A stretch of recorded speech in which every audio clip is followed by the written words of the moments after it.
And with that, I present to you the first ever Cook's Corner here on Random Confusion. Tonight's recipe is tahini lemon sauce. This recipe makes plenty of sauce for 6 servings of falafel in entrees chapter. You can also serve it with sautéed vegetables, especially eggplant. Another possibility is to slightly increase the ratio of yogurt or buttermilk to tahini and use it as a hearty salad dressing. This takes only a few minutes to prepare. Get your pen and papers ready because here comes the list of ingredients. 1½ cups tahini, 1½ cups yogurt or buttermilk, 1 medium clove crushed garlic, ½ cup fresh squeezed lemon juice, 1/4 cup finely minced scallions, 1/4 cup finely minced parsley, salt to taste, dash or 2 of cayenne, a dash or 2 of paprika, ½ a teaspoon of ground cumin, in my case ½ a tablespoon, dash or 2 of tamari. Here are the instructions. Beat well using a whisk, wooden spoon, or even electric mixer. The more you whip it, the thicker it becomes. Follow your own personal designs. Serve room temperature on hot falafel or vegetables. Serve chilled on a salad. And that was tonight's Cook's Corner.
An excerpt from Lies My Teacher Told Me reads, "Over the last few years, I have asked hundreds of college students, when was the country we know as the United States first settled?"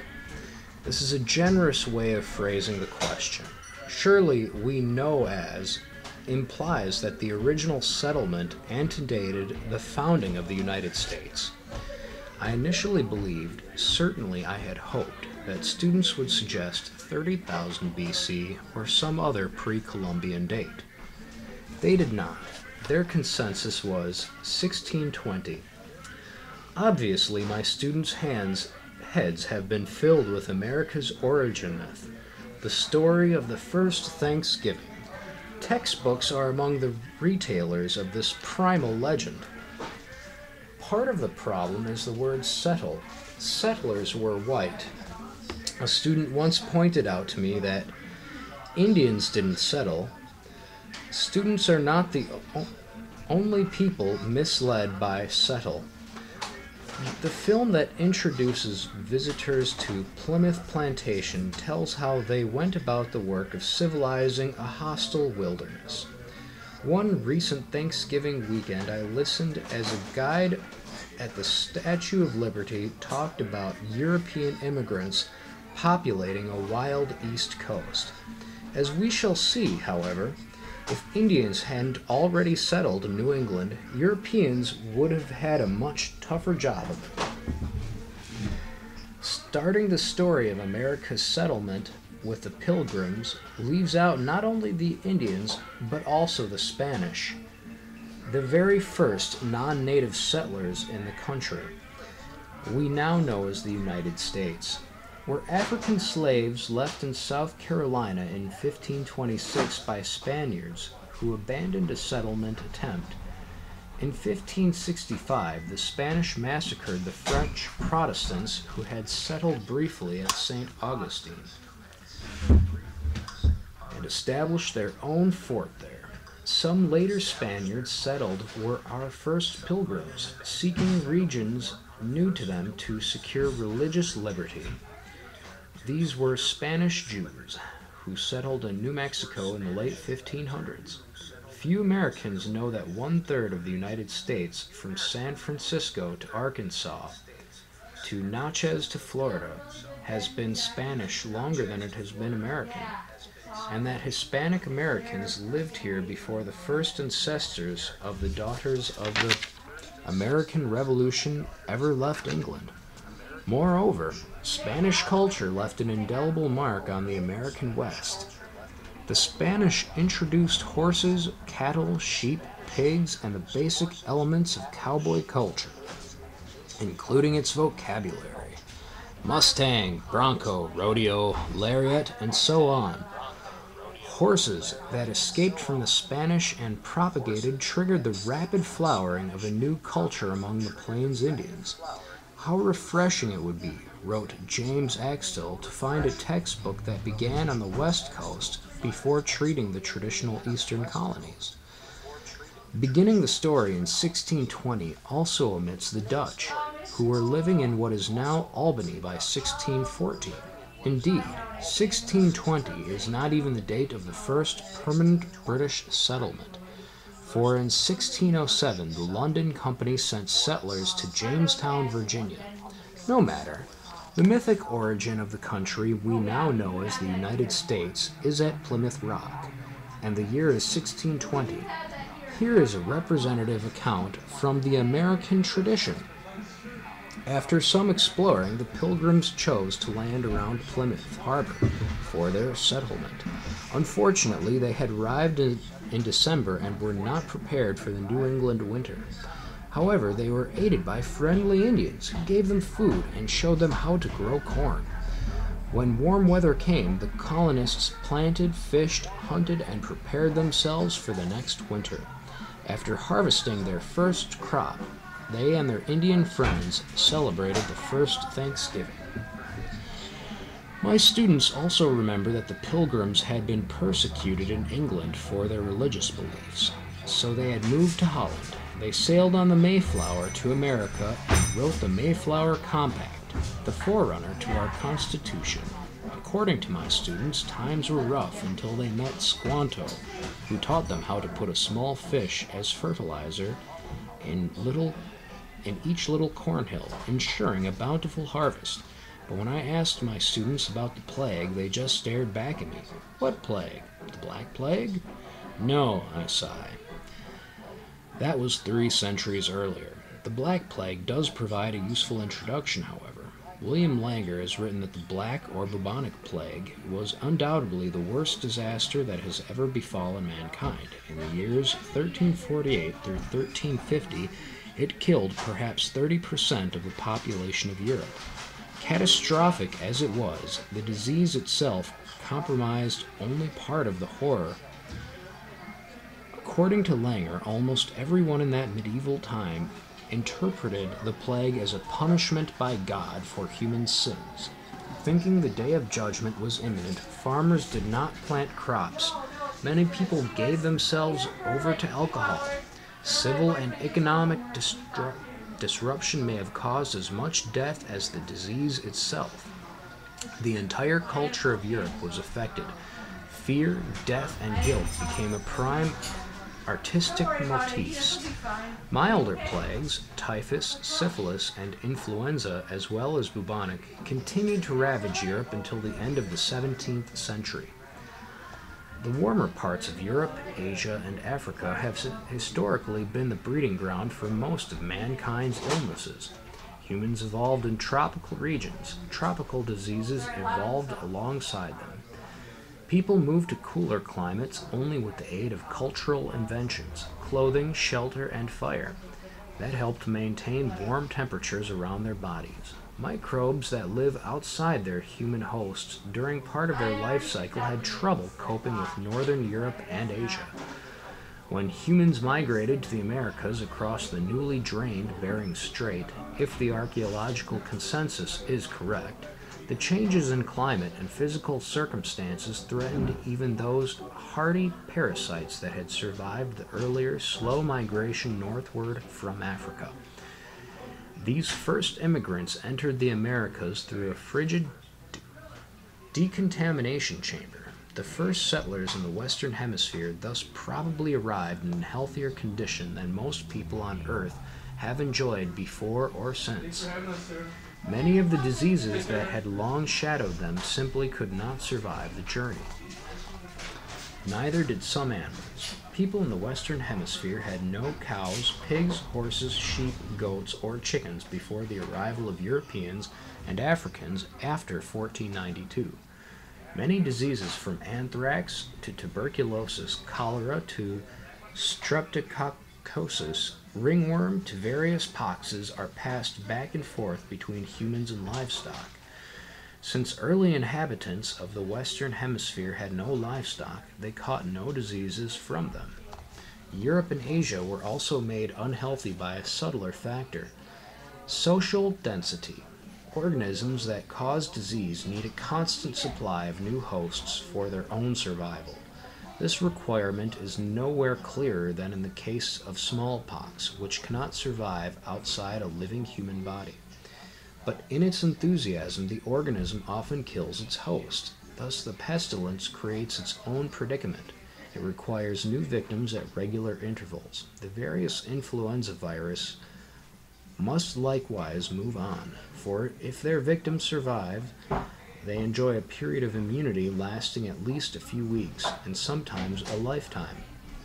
Small-scale societies like the Paiute Indians of Nevada, living in isolated nuclear and extended families, could and did suffer post-Columbian smallpox epidemics, transmitted to them by more urban neighbors, but they could not sustain such an organism over time. Even Indians living in villages did not experience sufficient social density.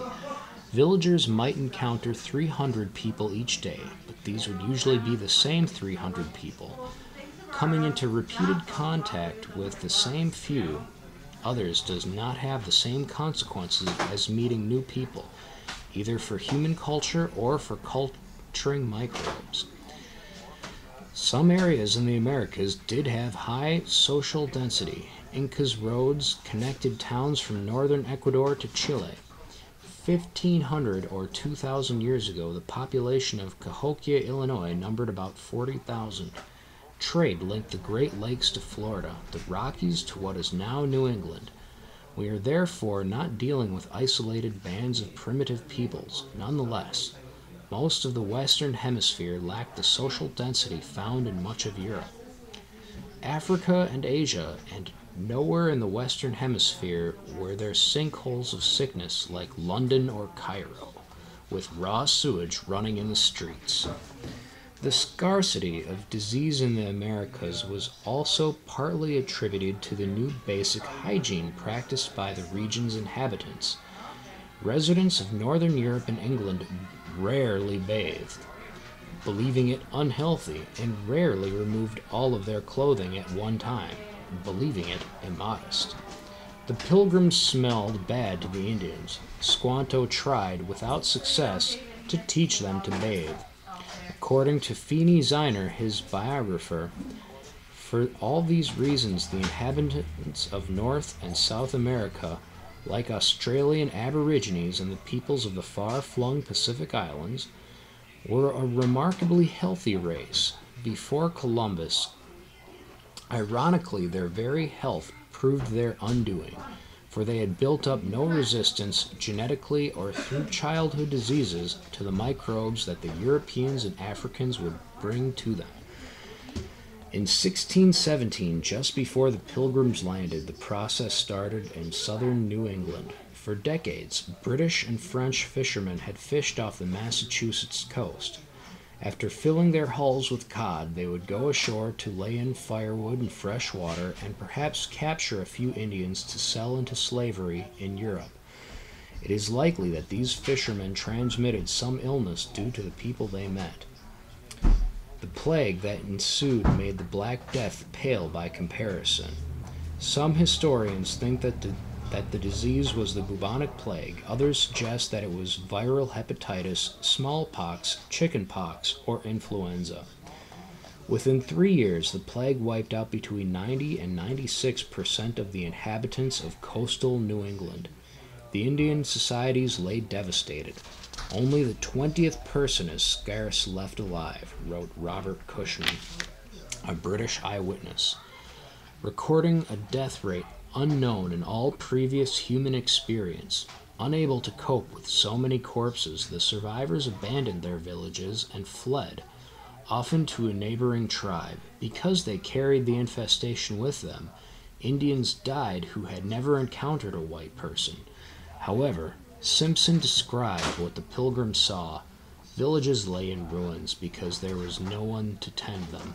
The ground was strewn with the skulls and the bones of thousands of Indians who had died, and none was left to bury them.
Chapter 7, Wu Wei. Wu Wei is another term which defies exact translation, so is usually left as it is. It is the doctrine of inaction or non-action, but only a superficial outlook interprets it as laissez-faire. In the sense of indifference, for the Taoist is not indifferent, but should be totally committed to life. If any translation should be attempted, possibly non-interference or letting go is the best. At the lowest level, it is the policy of naturalness, of live and let live, and of avoiding friction, with its inevitable consequence of discord and conflict, whether on the individual or national scale, and allowing the maximum of individual liberty and understanding the views of others. It is also a letting go, a giving way, a yielding, primarily a yielding of the self, the ego, as that which is responsible for introducing selfishness and dissonance. At a higher level, it is the desirelessness, the dispassionateness, which leads automatically to release from tensions and helps towards realization. Action is normally the outcome of the incessant and usually feverish working of the mind, taken up with desires, daydreams, and the unproductive turning over of problems which, like desires, are self-created and self-centered. Problems are solved when tensions are erased and eased and one is able to understand the true nature of a thing, hence sleeping on it, or the sudden flash of intuition which comes when the rational mind ceases its activity and a spontaneous recognition of reality occurs. It is a doctrine of immediacy, or as Chuang Tzu calls it, non-angularity, of spontaneous adaptation and response, and of perfect acceptance in action which is so unforced and natural that it loses the ordinary meaning of action, with its accompanying deliberation and weighing up, and is so in harmony with the natural that is simply it is, without having to think about it. There is no ulterior motive. Indeed, there is no motive at all in such actionless action, since this activity is pivoted on the center of rest and requires only such movement as is in accord with the motions of heaven. The only action necessary is to be in accord with the Tao. All perfect movement is spontaneous, and the universe exists effortlessly. So must man.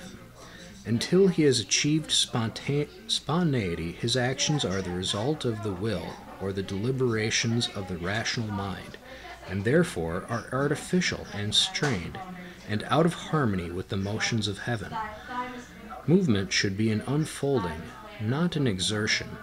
It should be involuntary. This is not to advocate inertness or lethargy. The sage, although having knowledge outside the sphere of things, yet at no time fails to deal with things. Although his spirit is beyond, yet it is all the time in the world.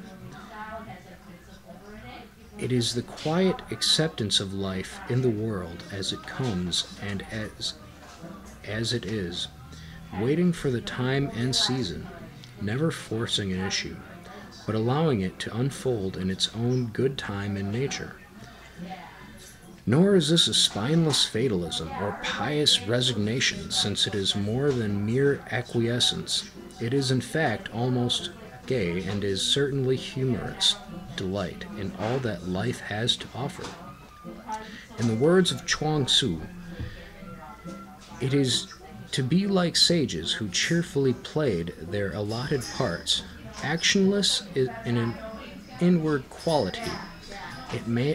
It may be passive, but it is a creative passivity. From inaction comes potentiality of action. It is senseless to dissipate energy in action for action's sake. In an endless and unproductive agitation, action should be confined to suitable circumstances. For traveling by water, there is nothing like a boat. This is because a boat moves readily on water. But were you to try to push it on land, you would never succeed in making it go, but would have great trouble and no result except a certain injury to yourself.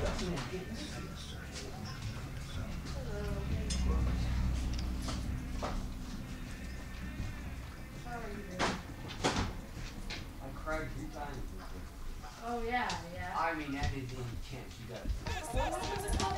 Oh yes, yes.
Beginning in the early 1960s, a small nucleus of inner core students worked to move the Milwaukee YC from its traditional focus on membership recruitment and social activities to more active participation in local civil rights campaigns.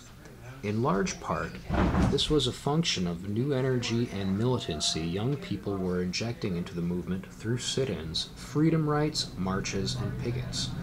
According to Alberta Harris, a key member attended the 1962 NAACP National Convention in Chicago. Harris, who roomed with students from Jackson, Mississippi, called the experience eye-opening. The number of times those kids had been in jail, the kinds of things that they had experienced. It was meeting them that really clued me into what was going on and how much we were living in an isolated environment in Milwaukee, she explained. I am talking to these people at the same problems that they are fighting, we have them too, but ours are just more subtle, and we were sitting around doing nothing. Back at home, Harris began talking to her friends in the YC about turning the Milwaukee chapter into a more active one and vowed, when the next convention comes, there's going to be more than 2 of us from Milwaukee, and we're going to have done more than just sat around on afternoons and pat each other on the back for what good grades that we're getting.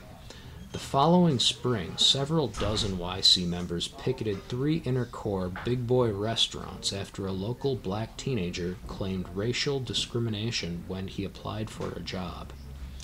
The brief protest, patterned on similar demonstrations by the Milwaukee Negro American Labor Council, MNLALC, forced a quick settlement with the owner, Ben Marcus.